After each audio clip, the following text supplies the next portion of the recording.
करीब 15 साल पुरानी बात है। एक हॉस्पिटल से एक पुलिस वाले के पास फ़ोन पहुँचता है। फ़ोन ये पहुँचता है कि एक ऐसा बालक है, जिसका कोई नहीं है, जिसको माँ और बाप दोनों की ज़रूरत है।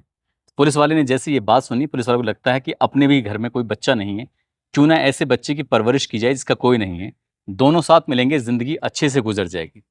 उस पुलिस वाले की जो पत्नी होती है, वो शिक्षिका होती है। शिक्षिका से पूछा जाता है और शिक्षिका भी तैयार हो जाती है। बच्चे को लेके आते हैं और जैसे ही बच्चा आता है तो एक नया घर बनाया जाता है और घर में खुशियाँ, इनके गीत गाए जाते हैं। खुशियों के गीत गाए जा रहे थे, उसके बाद बच्चा धीरे-धीरे बड़ा हो रहा था।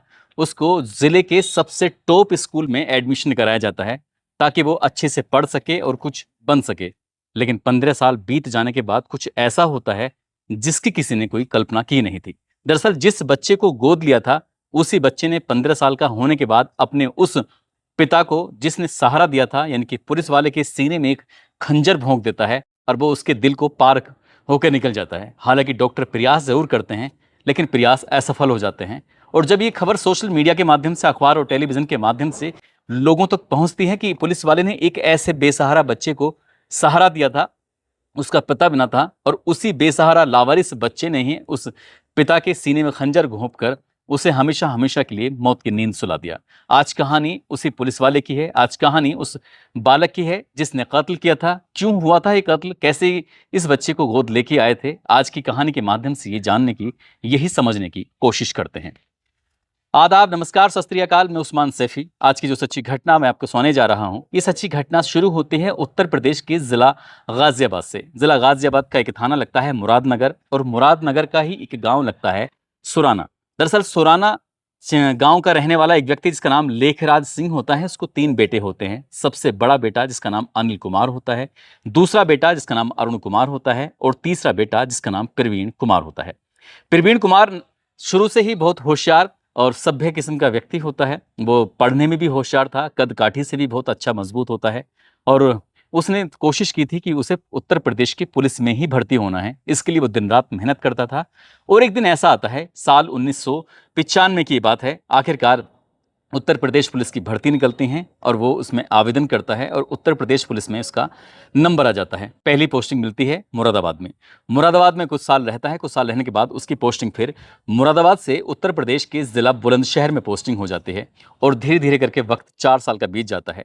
जब 4 साल का वक़्त बीत जाता है तो प्रवीण कुमार की ज़िला बुलंदशहर के तहसील खुर्जा लगती है, और खुर्जा के ही एक इलाका लगता है, एक मोहल्ला लगता है शिवपुरी। वहाँ के रहने वाली एक लड़की जिसका नाम सविता रानी होता है, जो कि पेशे से शिक्षिका होती हैं। इन दोनों की साल 1999 में शादी हो जाती है। दोनों की ज़िंदगी बढ़िया चल रही थी। लड़का यानी कि प्रवीण कुमार, जो कि उत्तर प्रदेश पुलिस में होता है, और उनकी पत्नी सविता रानी यानी कि वो उत्तर प्रदेश के बेसिक एजुकेशन यानी कि सरकारी विद्यालय में शिक्षिका होती हैं। अब इनकी लाइफ में पैसे की कोई कमी नहीं, सब कुछ ज़िंदगी आराम से गुज़र रही है। और वक्त के साथ-साथ जब वक्त आगे बढ़ता है तो सविता को कोई बच्चा पैदा नहीं होता। हालाँकि उन्होंने अपनी तरफ से काफ़ी प्रयास किए थे। अच्छे डॉक्टरों को दिखाए, जो भी नीम हकीम जो भी कोशिश कर सकते थे वो पूरे प्रयास किए, और धीरे-धीरे करके कब 7-8 साल बीत जाते हैं, 9 साल बीत जाते हैं, पता ही नहीं चलता, लेकिन कोई बच्चा होता नहीं है। कभी कहीं किराए की ज़िंदगी जी रहे थे, किसी के घर में रह रहे थे, तो कभी कहीं रह रहे थे। लेकिन इसी बीच में जब साल 2008 और 9 के आसपास की बात है, ऐसा बताया जाता है कि खुर्जा के ही एक हॉस्पिटल होता है, वहाँ से इस पुलिस वाले के पास फ़ोन पहुँचता है कि अगर तुम्हें कोई ऐतराज़ ना हो तो एक बच्चा है, बच्चे को माँ-बाप की ज़रूरत है और तुम्हें बच्चे की ज़रूरत है। क्यों ना उस बच्चे को तुम गोद ले लो। जैसे ही पुलिस वाले ने ये बात सुनी, उन्होंने अपनी पत्नी को बताया कि इस तरह का एक ऑफ़र है, क्यों ना हम एक बच्चे को सहारा दे दें। तब दोनों पति और पत्नी ने मिलकर ये आगे पहल की, और पहल करने के बाद उस बच्चे को देखा। बच्चे को देखते ही ऐसा लगा जैसे कि उनकी दुनिया की सारी खुशियाँ उन्हें मिल गई हैं। उस बच्चे को देखते ही उन्होंने कहा, ठीक है, हमें कोई ऐतराज़ नहीं है, हम इस बच्चे को ले लेते हैं। इस बात की भनक उन्होंने अपने अलावा और किसी को लगने ही नहीं दी।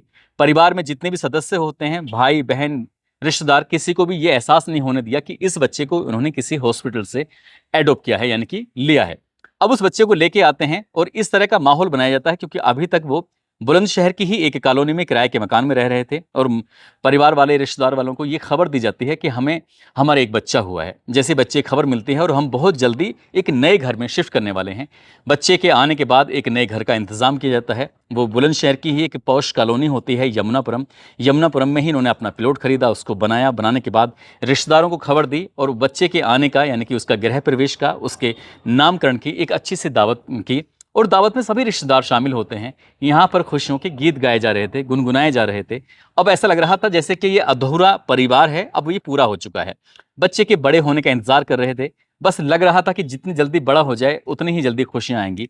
ठीक वैसे ही कर रहे थे। और बच्चे का स्कूल इस जिले यानी कि बुलंदशहर जिले के सबसे टॉप स्कूल माने जाने वाले एक स्कूल में उसका दाखिला कराया जाता है। और बच्चा शुरू से ही पढ़ने में बेहद होशियार होता है, बहुत ज़्यादा कहना मानता था, सबकी रेस्पेक्ट करता था। वक्त आगे बढ़ने लगता है। इधर वक्त आगे बढ़ रहा था और शिक्षिका की इधर से उधर पोस्टिंग शुरू हो जाती है। उनकी जूनियर हाई स्कूल किर्रा में पोस्टिंग हो जाती है, जो कि खुर्जा देहात थाने क्षेत्र का एक गांव लगता है। इधर पुलिस वाले की जो पोस्टिंग थी, यहाँ से अब बुलंदशहर से वो रवाना कर दिए जाते हैं बागपत के लिए, बागपत से मुजफ्फरनगर, मुजफ्फरनगर से कासगंज, कासगंज से आगरा। इस तरह से डिफरेंट डिफरेंट जिलों में उनकी पोस्टिंग होती चली जाती है। यहाँ माँ और बेटा दोनों अपनी लाइफ जी रहे थे। माँ का रोज स्कूल जाना, बेटे का रोज स्कूल जाना। माँ अपने बच्चों को पढ़ाने जाती थी, वो अपनी पढ़ाई कर रहा था। बच्चे को अच्छी से अच्छी एजुकेशन मिल सके, इसलिए उसके लिए अलग से 2-3 टीचरों की व्यवस्था की जाती है, ताकि ज़्यादा से ज़्यादा उसको ट्यूशन पढ़ाया जाएगा, उसको अच्छी से अच्छी जानकारी होगी। और वक्त कब आगे बढ़ जाता है पता ही नहीं चलता। कभी कभार उस बच्चे के नानी और नाना, नानी यानी भगवान देवी, और नाना यानी कि विशंबर दयाल, जो कि खुर्जा के शिवपुरी में रहने वाले होते हैं, वो भी अपनी बेटी के घर आ जाया करते थे। और उसके साथ, बच्चे के साथ या माँ के साथ कोई ना कोई रहता ही था। जिंदगी बिल्कुल बढ़िया चल रही थी। बालक के टॉप स्कूल में एडमिशन करा ही दिया था। अब कक्षा 7 तक तो जिंदगी बेहतरीन कट जाती है, लेकिन कक्षा 7 से जब कक्षा 8 में बालक आता है, तब उसके जो रास्ते थे वो कहीं ना कहीं बदलने लगे थे।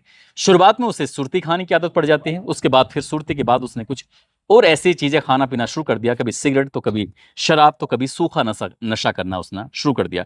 अब वो जो लड़का टॉप स्कूल में पढ़ता है, जो पढ़ने में बेहद होशियार है, तो उसकी जो संगत थी कुछ ऐसे लोगों में, ऐसे बच्चों में उठने बैठने लगता है जिनका भविष्य का कोई एम ही नहीं था, कोई उद्देश्य नहीं था। लेकिन इस बात का जब उसके पिता पुलिस वाले को पता चलता है, तो उसे बहुत तकलीफ होती है कि अपने बेटे के लिए वो क्या कुछ नहीं कर रहा है। माँ को बहुत तकलीफ होती है कि वो अपने बेटे की हर इच्छाओं का ख्याल रखते हैं। उसकी चाहे खाने की चीज़ हो, उसकी चाहे पहनने की चीज़ हो, उसके अच्छे से अच्छी चीज़ों का ख्याल रखते थे। कोई अपने सगों के लिए शायद इतना नहीं करता जितना इस पुलिस वाले ने और शिक्षिका अपने बच्चे के लिए कोशिश कर रहे थे।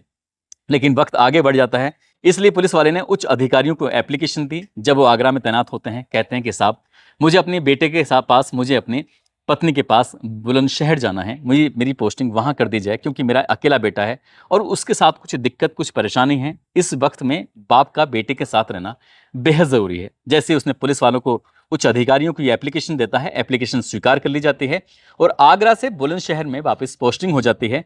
और पोस्टिंग होती है विजिलेंस थाने के अंदर। विजिलेंस थाने में बताया जाता है कि बेहद सरल स्वभाव के, ईमानदार, इन्होंने कभी अपना प्रमोशन नहीं लिया। जबकि इनके साथ के, इनके बैच के जो पुलिस वाले होते हैं वो सब इंस्पेक्टर की पोस्ट तक पहुंच जाते हैं, लेकिन ये सिर्फ हेड कांस्टेबल ही रह पाए, क्योंकि अपने परिवार पर, अपने बेटे पर बेइंतहा ध्यान जो देते थे। क्योंकि जब प्रमोशन होगा तो ट्रांसफर भी सहज हो ही जाएगा, लेकिन उन्होंने अपने परिवार के लिए कुछ इस तरह से नहीं लिया। अब कहानी जब बिगड़ती चली जाती है, लड़के को नशे की आदत पड़ जाती है। 1.5 साल पुराना ये वाकया बताया जाता है। 1.5 साल पहली बात है। इस बच्चे को जिद पकड़ ली इस बालक ने कि मुझे एप्पल का मोबाइल ही लेना है। अपनी माँ के पास जाता है, माँ से कहता है कि मुझे एप्पल का मोबाइल दिलाओ, और वो जिद करने लगता है। माँ मना करती है तो गुस्से में वो टीवी में घूंसा मारता है और टीवी को तोड़ के फेंक देता है। टीवी टूट जाता है, बहुत बड़ा नुकसान हो जाता है, लेकिन माँ बर्दाश्त कर देती है। पति को बताती है कि इस तरह से इसने नुकसान कर दिया है। फिर एक महंगी टेबल होती है। महंगी टेबल जो शीशे की बनी हुई थी, उसमें बहुत तेजी के साथ लात मारता है और वो टेबल टूट जाती है, नुकसान हो जाता है। बात यहीं पर नहीं थकती। अलग अलग दिनों में उस लड़के ने फिर एक दीवार घड़ी थी, जो महंगी घड़ी थी, उस महंगी घड़ी को भी तोड़ देता है। कुछ वक्त और आगे बढ़ता है और उसने महंगी घड़ी को तोड़ देता है, माँ का मोबाइल छीन लेता है और उसको पटक के मारता है, उसको भी तोड़ देता है। यानी कि उसका गुस्सा दिन प्रतिदिन लगातार बढ़ रहा था, उसका अच्छाइयों का ग्राफ लगातार घट रहा था। एक दिन ऐसा होता है, माँ से जिद कर बैठता है कि मुझे एप्पल का मोबाइल लेना ही लेना है। माँ मना कर देती है, एक डंडा उठाता है और माँ के सर में बहुत तेज से मारता है। माँ का सर फट जाता है, लेकिन माँ तो माँ होती है। माँ ने इस बात पर कोई ऐतराज नहीं किया, विरोध नहीं किया, और अपने ही लाल को जो गोद लिया था उसको सीने से लगाया, कहा कोई बात नहीं बेटा। बाप भी माफ कर देता है, माँ भी माफ कर देती है। लेकिन ये गलतियां उसकी इतनी भारी पड़ेंगी कि भी किसी ने सोचा नहीं था। 12 सितंबर की बात है, वो घर से अचानक से गायब हो जाता है। पूरी रात उसके माँ और बाप इधर से उधर ढूंढते रहते हैं, मिलता नहीं है। अगला दिन निकलता है, वो वापस आ जाता है। 20 सितंबर 2024 को फिर से घर से निकल जाता है। सामान, जो भी गाड़ी वाड़ी, घर में गाड़ी भी है, घर में बाइक भी है, घर में स्कूटर भी है, घर में साइकिल भी है। जो वाहन उसको चलाना आता है, उसको जब उसका मन करता है चोरी से लेके चला जाता है। हद तो तब हो जाती है जब अपने ही पिता के एटीएम को निकाल लेता है, अपनी माँ की एटीएम को निकाल लेता है। एटीएम निकालने के बाद उनसे जाता है और पैसे निकाल के लेके आ जाता है एटीएम कार्ड से। यही नहीं बल्कि अपने पिता या माँ के मोबाइल का जो सिम कार्ड होता है, जो बैंक से कनेक्टेड होता है, उसको अपने मोबाइल में डालता है और जाने के बाद फॉरगेट पासवर्ड बदल देता है और पासवर्ड बदलने के बाद ऑनलाइन ट्रांसफ़र कर लेता है। इस तरह से बताया जाता है कि लगभग एक ही महीने में उसने 30,000 रुपये की ट्रांजैक्शन कर ली, क्योंकि उसको पैसे की लत लग गई थी, क्योंकि उसको नशे की लत लग गई थी, क्योंकि उसको शराब की लत लग गई थी, क्योंकि उसको बेकार दोस्तों की लत लग गई थी। और इसी तरह से करते-करते जब घर में हालत ज़्यादा ख़राब हो जाती है, जुलाई 2024 को उसके पिता की आगरा में एप्लीकेशन स्वीकार कर ली जाती है और उसे बुलंदशहर में पोस्टिंग मिल जाती है। तब लगता है कि इस पर थोड़ा ध्यान देने की ज़्यादा ज़रूरत है। जब ये वाहन लेके जाता है, कार लेके जाता है, तो कार को पास में ही एक पार्किंग स्थल पे खड़ा कर दिया जाता है। स्कूटर को भी पार्किंग स्थल पे खड़ा कर दिया जाता है, लेकिन अब घर में सिर्फ एक बाइक रहती है ताकि वो अपनी ड्यूटी पर आ सके, ड्यूटी पर जा सके। लेकिन 24 सितंबर 2024 की ये वाक़या है। दिन में उसे मौका मिलता है और मौका मिलते ही वो यहाँ से भाग जाता है, यहाँ से निकल जाता है। उसको दिन में जब शाम 4 बजे से 7 बजे तक 3 टीचर आते हैं, तीनों टीचर इंतज़ार करते हैं, चले जाते हैं। लेकिन वो उसमें शामिल ही नहीं होता उनके पढ़ने में। तभी वहाँ से खबर भी आती है कि तुम्हारा बच्चा ट्यूशन नहीं आया है। माँ-बाप की चिंता बढ़ जाती है। वो अपने ऑफ़िस से आते हैं, अपनी पत्नी को लेकर, अपने उस बेटे को हर जगह तलाश करने की कोशिश कर रहे थे। उस दिन वो साइकिल लेके गया था, क्योंकि गाड़ी थी, वो पार्किंग में खड़ी थी, स्कूटर भी पार्किंग में खड़ा था। बाइक को पिता लेके चले गए थे, घर में साइकिल थी। सुबह से वो गायब था, उसे किस जगह नहीं ढूँढा माँ-बाप ने। आखिरकार मिल जाता है। जैसे मिल जाता है, रात का लगभग 10 बजे के आसपास का वक्त हो रहा था।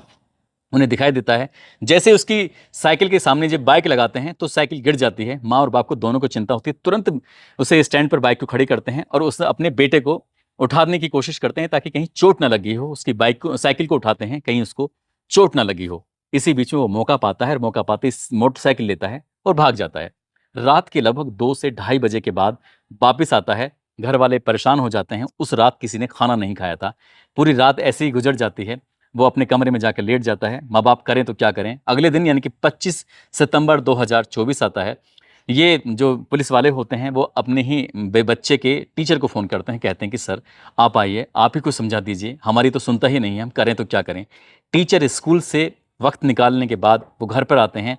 उस बच्चे को लगभग 30 मिनट तक एजुकेशन देते हैं, समझाते हैं कि बेटा ये माँ-बाप हैं, तुम्हारे लिए क्या कुछ नहीं करते, सब कुछ तो तुम्हारा ही है। जो बातें एक अच्छा टीचर अपने बच्चे को बता सकता है, एक स्टूडेंट को बता सकता है, वो सारी बात बताई ही थी कि घर से अभी 100 मीटर दूर निकले थे कि मैं चल रहा हूँ। घर पर नानी होती हैं, घर पर नाना होते हैं, घर पर माँ होती है, घर पर पिता होते हैं, साथ ही वो लड़का होता है। अब इस बीच में वो ज़िद पकड़ने लगा कि मुझे कार की चाबी चाहिए, मुझे घूमने जाना है। कहते हैं बेटा तुम पूरी रात तो गायब थे, दिन में सुबह ही तो आए हो, इसलिए अब मत जाओ, यहीं रहो, कुछ अच्छा खाना खाएँगे, बैठेंगे, बातचीत करेंगे। बेटा ज़िद पकड़ लेता है कि मुझे तो हर हाल में जाना ही है, मुझे यहाँ रुकना नहीं है, चाबी चाहिए। अब इस बात पर कहा-सुनी हो जाती है, माँ भी डाँटती है, पिता भी डाँटते हैं, लेकिन बेटा था कि ज़िद पकड़ बैठता है कि मुझे तो हर हाल में चाबी चाहिए, जाना ही है।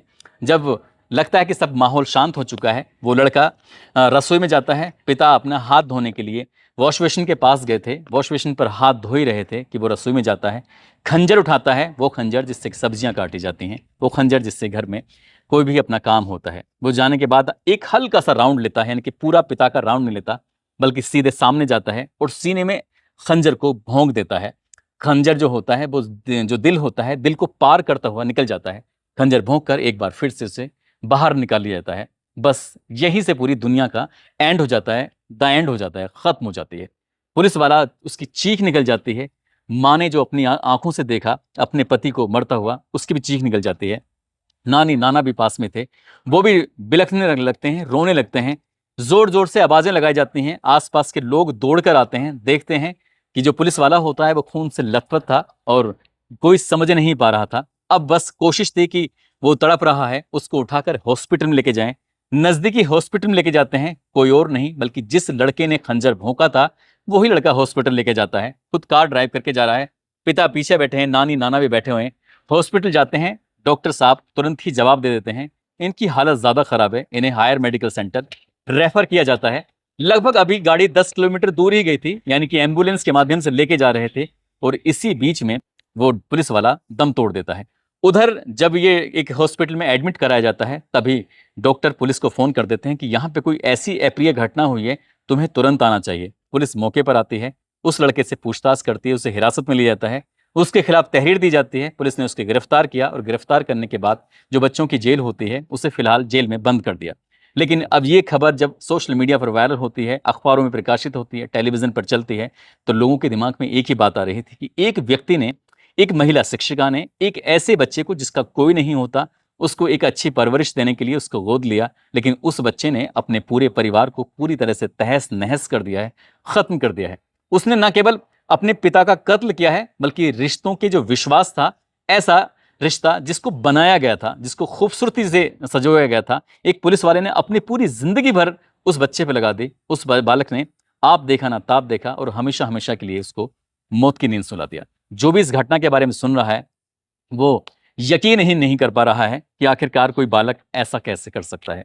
दोस्तों, इस पूरी घटनाक्रम को सुनाने का उद्देश्य किसी को परेशान करना नहीं है, किसी का दिल दुखाना नहीं है, बल्कि आपको जागरूक करना है, आपको सचेत करना है। साथ ही आपको बताना है, जताना है कि बच्चा चाहे अपना हो, पराया हो, चाहे कोई भी हो, लेकिन उसके हर एक मूवमेंट में याद ध्यान देना चाहिए। जिद वो अगर कर रहा है किसी चीज़ की, तो उसकी जिदों का ख्याल रखना चाहिए। ऐसा ना हो कि पूरी छूट दे दी जाए, उसे पूरा खुला आसमान दे दिया जाए, लगे कि ये तो उड़ने लगेगा। लेकिन वो बच्चा अक्सर करता क्या था कि अपनी माँ का, अपने पिता का मोबाइल लेता था कि मुझे पढ़ाई करनी है, और पता चलता था कि वो बहुत बहुत देर तक गेम खेल रहा है, कुछ अनाप शनाप वीडियो देख रहा है। हालांकि पुलिस अभी इस मामले की जांच कर रही है कि उसकी बैकग्राउंड हिस्ट्री में क्या निकल के आता है, कैसे उसके दोस्त थे, किन किन से वो मिलता था, क्या करता था, ताकि इसमें जो भी कोई संबंधित हो उसके खिलाफ भी कार्रवाई हो सके। जाते जाते दिल्ली के रहने वाले रिहान अली हैं, आज इनका जन्मदिन है। इनको जन्मदिन की ढेरों सारी शुभकामनाएं, बहुत बहुत मुबारकबाद। साथ ही कुछ लोगों ने नाम लेने की अपील की है, जिसमें तनु रावत, अश्वनी कुमार, नरेश कुमार, हाफिज खालिद मंसूरी, रानू पटेल, सूर्या प्रताप, मोहम्मद मोइन, राजकुमार रावत, मुस्तकीम सिद्दीकी, अनिवेश सिंह, इसरार अहमद। आप सब लोग अपना ख्याल रखें, सुरक्षित रहें। जय हिंद, जय भारत।